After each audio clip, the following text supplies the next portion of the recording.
Kenya, somebody has been given, a fellow from Turkey has been given a lease for 99 years. You know, and they are also using government money from the tourism fund to give to the guy to improve the facility. Lease it to somebody, then use government funds and give to the guy.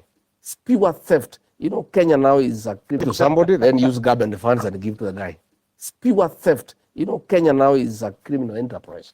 In fact, State House is a sin of crime for practical purposes. Hii ni serikali tu ya ukora na biashara. And I can tell you, in another 2 years, if things go the way they are going, there will be no country. You know? But who's a country? Oh, they will sell everything. There's a story that the title deed for the office of the president is missing. You saw the story? I saw the story. I wouldn't be surprised. The president is missing. You saw the story? I saw the story. I wouldn't be surprised. I wouldn't be surprised. These people have appetite for land and buildings. You know? Serious appetite. And I don't even know how much land they want. The other day they took land for IDPs in Davibi. The president has taken over. He's now growing wheat in that farm. That farm was for IDPs. Like the president is growing his IDPs. Like the president is growing his Yeah, own. he has taken over that land in Davibi. 5,000 not. Never. How can that document moja? Nothing. Word of mouth. Word of mouth. I got you. Ah, good. You got me. Let's go. The guy would even come here and cry. Tears. Ah. Yeah. Aye. I'm telling you. I'm telling you. Machozi hivi. Machozi. Hapa kwa nyumba. Yeah, when you see a grown-up man crying, you Crying feel for him. About what? He was, you know, I was a great friend of Uhuru Kenyatta. I was his PA. And at one point, he felt like I'm under so much pressure from my family and other people to go back to Uhuru Kenyatta. And he knew if I left him, he's done. So he was here crying. My brother, please, I beg you, don't leave me. I've suffered. I'm a good man. I'm a Christian. My brother, let's stay together.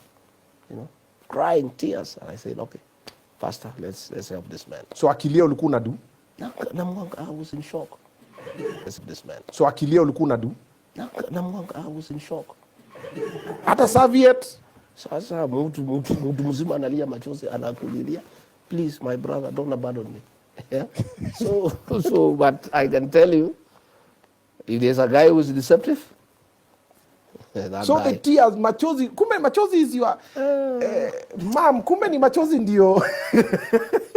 You know, if there's a woman crying or children, yeah, you take it just so lightly. But a grown-up man over 50 crying, and a leader for that matter, you know, you take it very, very, very seriously. And those tears in his own life. You know, sometimes I even wonder whether his real name is William Ruto. I don't, sometimes I have now doubt. Is he really William Ruto? Because, you know, these lies are just too much. When you go and say you talk to Cheluget, a guy who died in 2017, oh, you Cheluget, msijali, hata nimeketi naye juzi, tumekubaliana, hii maneno ya mashamba tumeketi na ni sawa na hiyo maneno yote nimeorosha. And the man died in 2017. You know, I can't believe it. If this government is so bad, why were you so bad? Why were you working so hard not to get impeached from the government that you are speaking against? Well, because I had not been employed by the government or by William Ruto or by members of parliament. But you knew that you were only allowed to do a few things. I was employed by the people of Kenya through a vote. Only them could fire me.